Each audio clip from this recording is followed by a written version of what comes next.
Chelsea, what is your opinion on the gay marriage issue?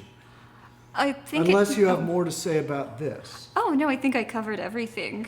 All right. Yeah, I think gay marriage should be legal. I don't think it's any of my business, and I don't want anyone's business, what goes on in anyone's bedroom. I just don't want it shoved in my face. Yeah, Okay. that's the extent of my thought about it. Well, I think when you think about most couples, when you see most couples you see on the street, whether they're straight or gay, you probably don't want to see them having sex. That's very true. I don't care gay or straight, I don't care what they do in their bedrooms. I just don't want to know about it. Most people I don't want to see having sex. Like, most people don't look like Johnny Depp or Uma Thurman. Even Johnny Depp and Uma Thurman probably most of the time don't look like Johnny Depp or Uma Thurman. They've got their lights and their glam squads. Yeah. So Rick, earlier you mentioned that Chelsea had scored a perfect score on the verbal section of the SAT. Which is harder than the math section. I bombed the math section, by the way. Well, wait a minute. And what about the achievement test? You also scored perfect on that too? The ACT. Again, just the English, the written bit. But that's just as hard as the SAT, isn't it? Yeah, They're comparable. It's a slightly different flavor of the stuff. The format's different, but it's the same thing. And you were able to get into Yale.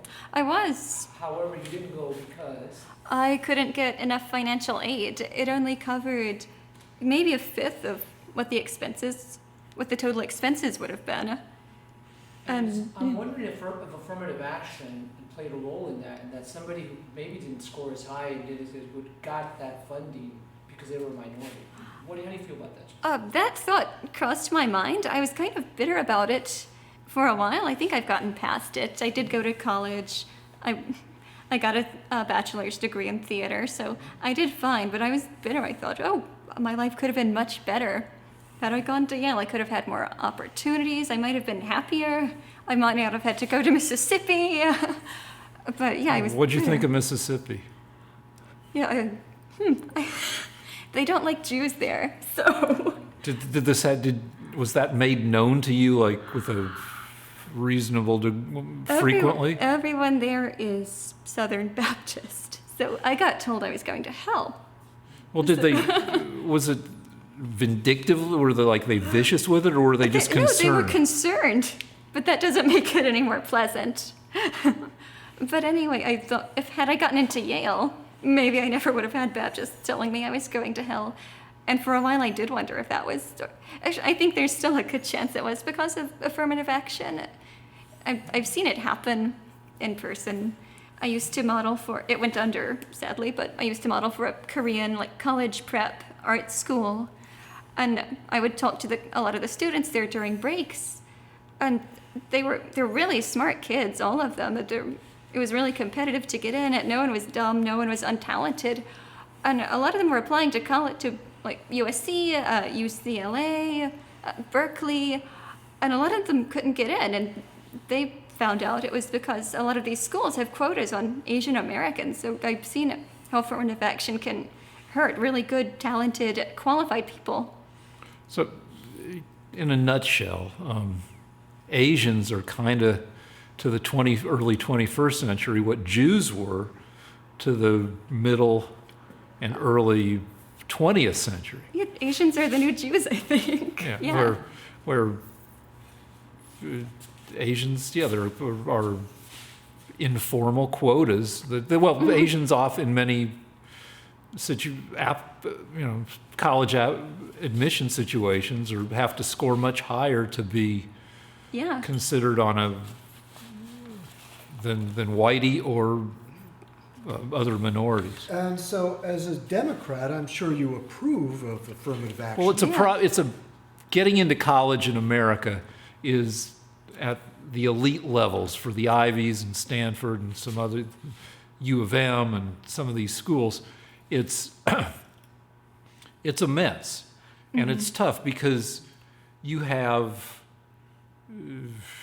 roughly, 10,000, 15,000, 20,000 super elite kids who've taken a dozen AP classes whose grade points are like 4.5 on a scale of 4.0 being an A, who have ACT and SAT scores like yours, who have incredible extracurriculars, and there isn't room for all of them. And they're all kind of, they're not interchangeable as individuals, but in terms of being able to distinguish among them, as an admissions officer, it's really tough because they're all just smashed up against the ceiling. When you and I went to school, it was more laissez-faire. Parents didn't give a crap, teachers didn't give a crap, kids didn't give a crap. It was easier to excel. 20% of the people who applied to Harvard got in. Now it's less than 5%.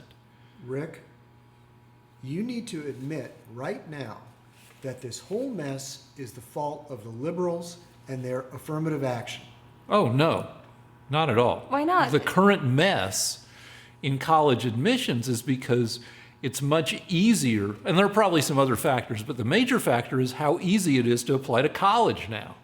Where when we applied to college, like I didn't even apply to any. I had a kind of a nervous breakdown, and I was only going to apply to Harvard, and then I freaked out and I didn't apply at all.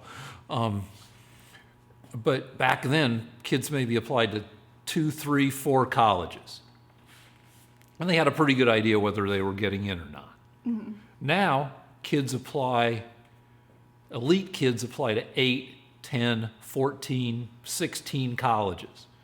And it's somewhat easier because of computerization and you can use some aspects of the Common App. But because kids apply to 4 times as many colleges, there are 4 times as many applicants per college, and the admission rates drop precipitously for each college, so kids have to apply to all of the Ivies to have a chance of getting into one or two, and it becomes much more of a crapshoot, and people go much more crazy about coming up with the perfect resume to get in because it's a crapshoot. So none of that, or very little of that, has to do with affirmative action. Rick. Race is the deciding factor in the end, though. It is, yeah, race is the deciding factor. I would be more comfortable if they just flipped a coin. Well, why should it come down to race? Race is a factor, but so is, like, the number one correlation among things that the SAT correlates with, the number one correlation is parental income. The richer, there's a huge correlation between how much money your family has and your SAT score for a variety of reasons. Less chaotic household. Rick, do you think that an Asian should have to score 20% better than a black to get into a college? Well, the deal is that there are more qualified applicants. Asian, black, Native American, whatever you want, according to whatever criteria you want to set up, then there are positions. Either the elite Ivies, Yale, Columbia, Harvard, Princeton, can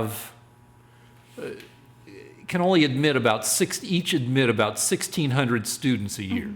Shouldn't it just be based on their talent? Merit?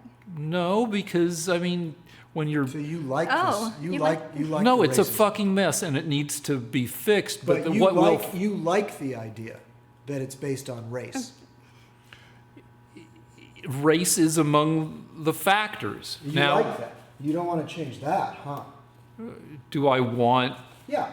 Just Well, all right. So say everything is race neutral, the way it is Yeah, wouldn't that be nice? for orchestras now. Republicans. You know how they do. A lot of orchestras do auditions now, Oh, where yeah. it's behind a curtain.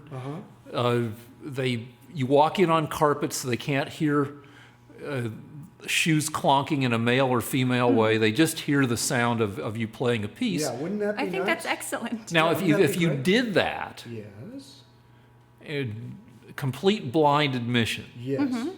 then you might get classes for some of these elite schools that were, I don't know, 60% Asian, 30% white, 5% black. What would Why be is wrong that a with problem, though? Yeah, what's the problem, Rick? Well, one of the things that admissions counselors like to talk about is building a diverse community. I see. And I don't know, my kid went to an Ivy and encountered a crazily diverse community. And of where everybody in their frickin' diversity also happened to, I think it's crazy. Like I finally ended up going to my hometown school, the University of Colorado, where I'd pretend to be drunk and I'd hit on people unsuccessfully and these were people who got, out of 1,600 on the SAT combined, they got maybe 1,000 or 1,100, and I'm just hitting on, mooks and mookettes, But when you go to an Ivy, the people you're getting drunk and hitting on everybody's frickin' amazing. Everybody frickin' spent 2 summers, like building an emergency room in the Yucatan, or doing cancer research at Sloan Kettering or something, and yet you're drunk and they're drunk and you're trying to hook up with them. But it was a community. It was diverse, and everybody had kick-ass qualifications. Yeah, except that a lot of minorities are let in with poorer qualifications. Somewhat, but everybody was still frickin' amazing, because you guys like to say that Chicago. Do you think it was fair to keep Chelsea out of Yale because she's not black? Chelsea got into Yale. Chelsea didn't get financial aid. Because If she I wasn't black. white, I would have gotten more money. I saw during the application process. I saw where you could check the race box. You could apply for minority scholarships. I never had that option because I'm white. I'll say this: it's not fair, but I'd say that no set of criteria is fair right now, because it's a mix. It depends on what unfairness you want. Conservatives like to say that inner city Chicago is a hellhole where bullets are flying all the time. True. Okay, so take a black kid from Chicago, a single mom, chaotic household. That kid, doesn't get an 800 on the SAT verbal. She gets like a 680, and she gets a 620 on SAT math for a total of 1,300. And she's studying. She's ducking bullets every 2 seconds. Who knows where her mom is? She lives in a place where the heat's been cut off because somebody didn't pay the electric bill. That kid may be just as exceptional as the kid who, grew up on Long Island, got a 1550 because of SAT test prep. I'm not saying you had SAT test prep. You probably I never didn't. did. No, but a kid on Long Island may have had parents who spent $2,500 or even $6,000, $7,000 or $30,000 on not just SAT prep, but on a consultant that built the kid into the perfect applicant. Okay, just recently, there was an Asian kid that they had just gotten here from somewhere in Asia. They moved into the ghetto because that's all they could afford. He was dodging bullets, but he did incredibly well on all the tests. Didn't get to go to an Ivy League school because they found out he was Asian. And it's not fair, That but sounds nothing's fair It's because not fair because liberals are confused and hypocritical. no, it's not fair and they're because unwilling to change their opinions when they're proven wrong. no, it's not fair because there are more qualified applicants than there are spots, and whatever the system is, it's going to be unfair because you're eliminating great kids. And the only solution is, at least as I see it, is for the future to come and make online, more egalitarian educational opportunities available.